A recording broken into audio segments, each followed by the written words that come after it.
Saunders, and please have on the show Dylan Schroth from NFA, first-year head coach with the program. Was originally with Ellington last year and had a long track record with them coaching as well. Dylan, I appreciate you coming on. Hey, thanks a lot, Chris. I appreciate it, man. It's always good to talk some football.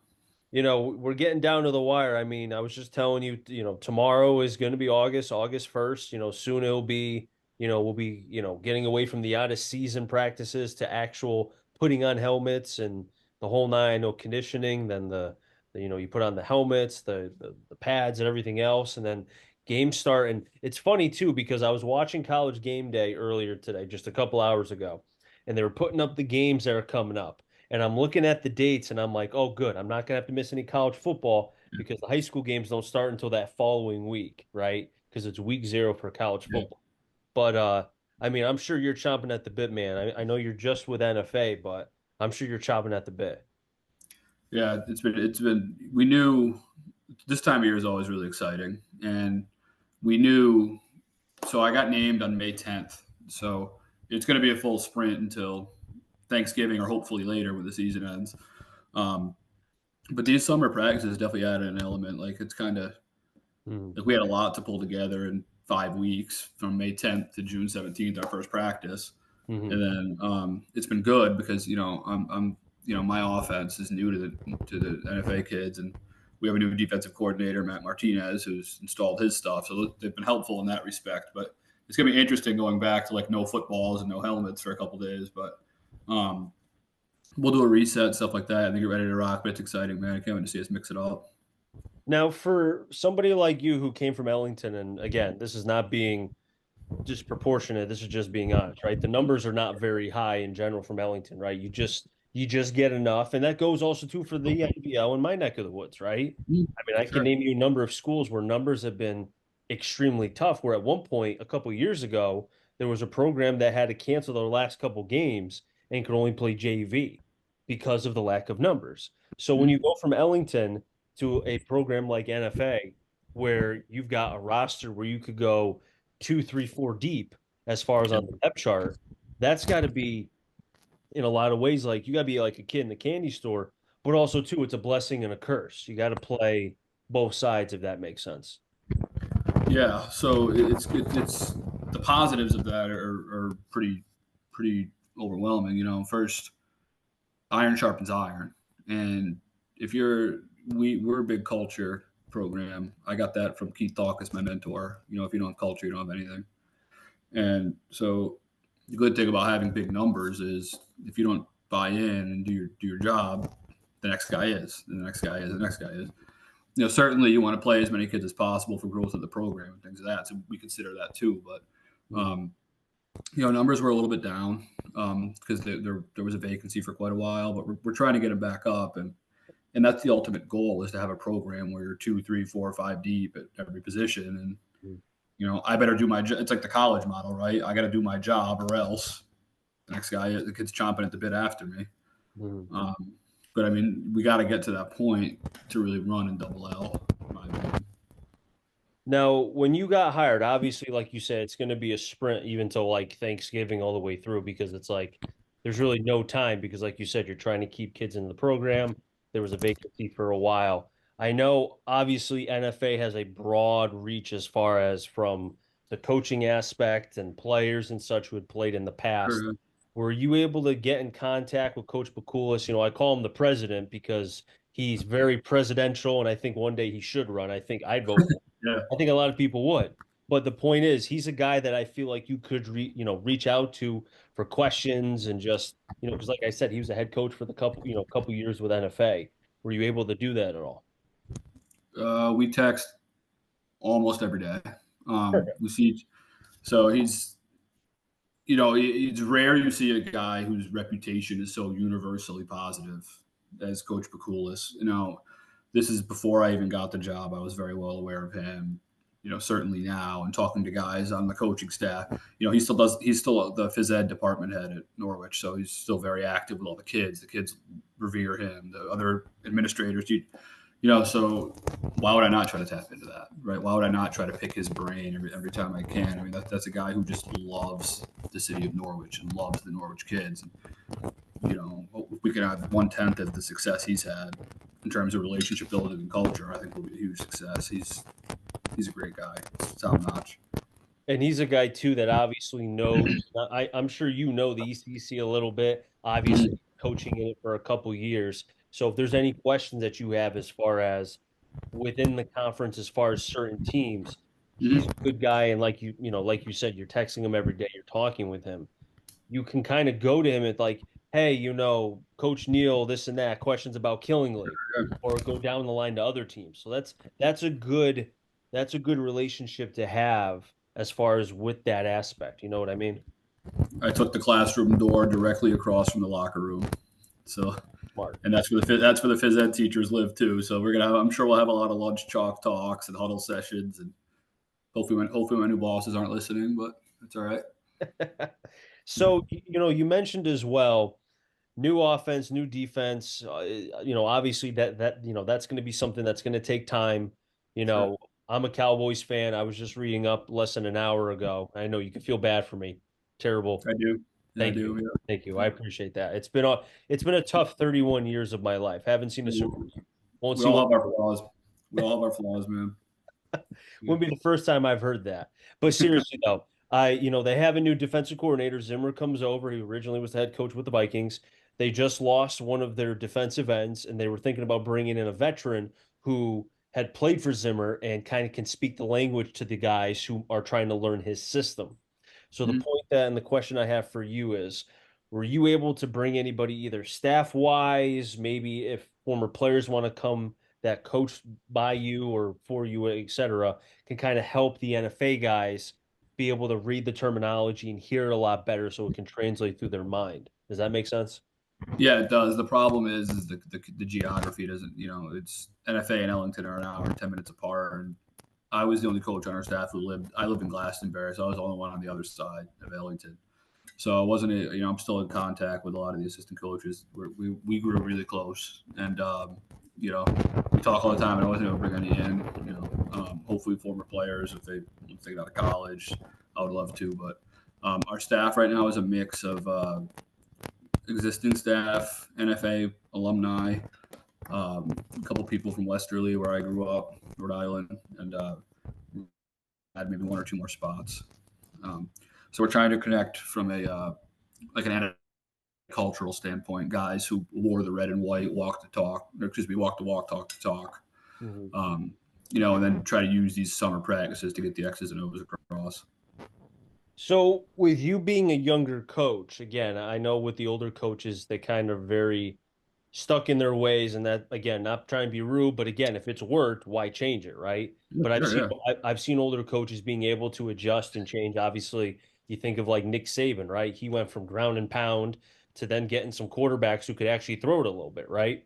For your offense, without revealing too much, obviously, is your offense more of the 2024 version of where football is? Is it a mix, or is it like back in the 1980s, 3 yards in a cloud of dust?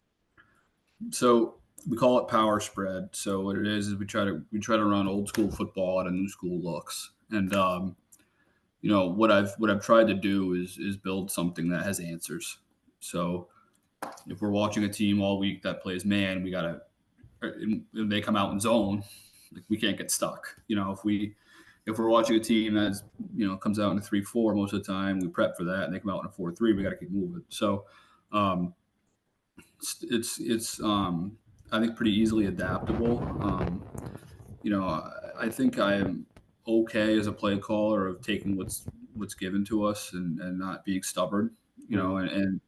And I think to your point, I read an article when I was in college that Bill Belichick at the time had 3 Super Bowl rings, or five, three as a head coach, went to Oregon to learn from Chip Kelly. So I'm looking at myself like, if Bill Belichick is going out and learning, if Nick Saban's going out and learning about the spread offense, who am I to say, oh, I have all the answers? My offense is the greatest offense of all time. It's not true. So we try to be active on the clinic circuit, Yeah. internet, things of that, college visits. You know. So how important is it then, as far as you just said with the spread offense and such, the offensive line, how important is it to have athletic offensive linemen who can get to that second level, or especially in my neck of the woods in the NBL, I'm seeing offensive linemen have to pull, have to counter. If they're not athletic and they're just basically there and they're just like a wall, like a stone Mhm. rock, if they can't move, they can't really help because you need to be able to have those quick feet, obviously the hand placement and such. So is offensive line kind of one of those big factors for you? It's massive. Yeah. I mean, if our two best athletes on our offense are our guards, we're going to be in great shape because they move and they have to in our scheme. Um, but even now, where football's going, so many teams send a lot of pressure off the edge and they widen out those defensive ends. You have to have tackles and get a first step too. Mhm. I think the era of the big boys who can't move and just push people around or over. You got to be athletes. So we're trying to emphasize that in our practices and our conditioning is getting foot speed and acceleration, burst, because everyone's got to be able to move. Yeah, So no, I agree with you 100% on that. I really do. And I think that's been one of the bright spots with kind of how the offenses have changed now, where you're seeing more yeah, athletic offensive linemen. You're not seeing stagnant, a lot of stagnant players just being in one spot. And I think, another question I have for you, motion, right? I mean, I don't see it too much in the NVO. A lot of it's based off of the wing T. Now, obviously, the Ansonias, the Noggies will kind of change it up a little bit, but I've noticed more on the defensive side, certain teams will do pre-snap, post-snap. Now, obviously, being able to do that, you have to have players who understand the terminology, and it's just yeah, not easy to digest. So for you, is motion a part of maybe something that you've done in the past, something you're going to do now? What do you think? yeah. I think you have to. I think in getting to know, working with the defensive coordinators and other defensive coaches, you want to do the stuff that they tell you they hate, right? Smart, Like, and yeah, right. I mean, if as an offensive coordinator, if I told you the 20 things I hate as a defense, you'd probably want to do all those things. And 100%. um, so I think defenses, if you make defenses think the entire time, hopefully you get maybe a little paralysis by analysis. And Hmm. I'm unsure of myself. Maybe I won't play as free and as hard and as physically as if we're just coming out in the same spot every single play. And I'm against number 22 every single play and blah blah blah. So that'll be a big piece of what we do. Now, as we head into, as I said, tomorrow's going to be August 1st, and with everything coming up, it's going to be just like that. Like, what are some of the things that you're focused on with this team as you get into the early parts of conditioning when the season's underway in the preseason?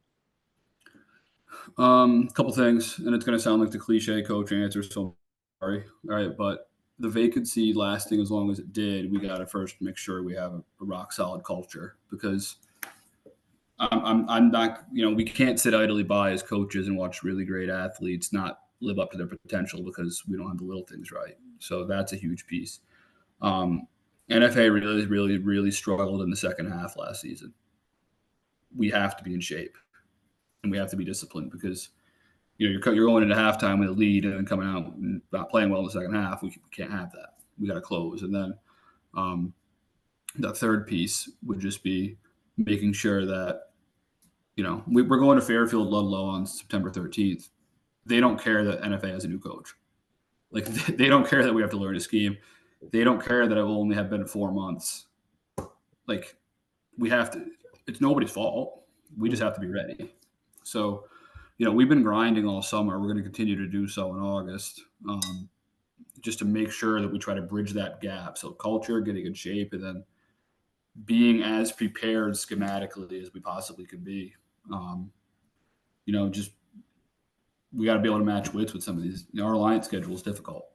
We got to be ready. We can't postpone it. We got to be ready. So, And be ready to see the four TVs that Lolo has. yeah, yeah, yeah. Probably a helicopter pad. I Yeah, mean, I gotta tell you, when I did the Naugatuck Darien game last year, the Blue Wave, right? And I mean, I heard about their talent and all, and I was excited for that. I didn't realize I was walking in. As I'm walking, yeah, so at Veterans Field, there's a gate that leads to the turf, and you can go from there up to the stands. So I'm walking in through the gate to get to the turf, and there was some Darien people behind me. I don't know if it was the players that weren't playing or just whoever they were. Couple TVs. They had their own crew up where we were broadcasting. They were right in front of us. I was like, this is pretty legit. This is pretty cool. yeah. No, I mean it's gonna. Our kids are gonna walk in there like it's Disney World or something. They're gonna be eyes wide open, Oh yeah. talking.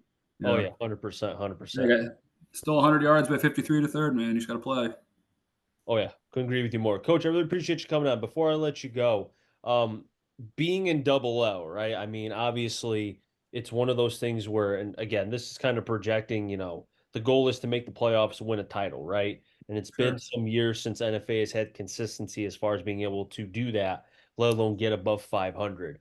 So without, I guess maybe I just answered my own question before I even talking about championships and making the playoffs. Is the goal just to get above 500? You got to start somewhere and then go up, right? Yeah, I mean, looking at the talent we have, we're really talented, but we're also really young, and we have a new staff. Most of our team is going to be sophomores and juniors out of our 22 starters. That's good. Um, yeah, it's going to be good for the future. Now, the thing is, though, is I learned a long time ago that if you just again, I never want to lose, but if you just play for that 1 year to sell out and win, you're not gonna have a program. You're just gonna have a team. Yeah. So we want to establish our program. Certainly, we want to show some growth from last season. I don't think, um, you know, a playoff worthy record is not out of the question, but it's going to be up to our players. If they buy in, they work, they grind, they study, they do what they have to do. We'll be able to hang. We went to CCSU camp last week. We hung with a lot of the big boys in the state, but we gotta learn how to do that consistently. And I think if we do that, we'll see some improvement for sure. Coach, I really appreciate you coming on. Best of luck as far as this season. Hopefully, I'll see you down the road at some point because I think that'd be pretty cool. Yes, sir. I appreciate it, man. I appreciate all you do. Thank you. Always. I wrap things up here in the CT Sports Talent Show. So next time, stay safe. Remember, CT stands for Connecticut Talent. And try to find them all. So it's there, everybody. Be well.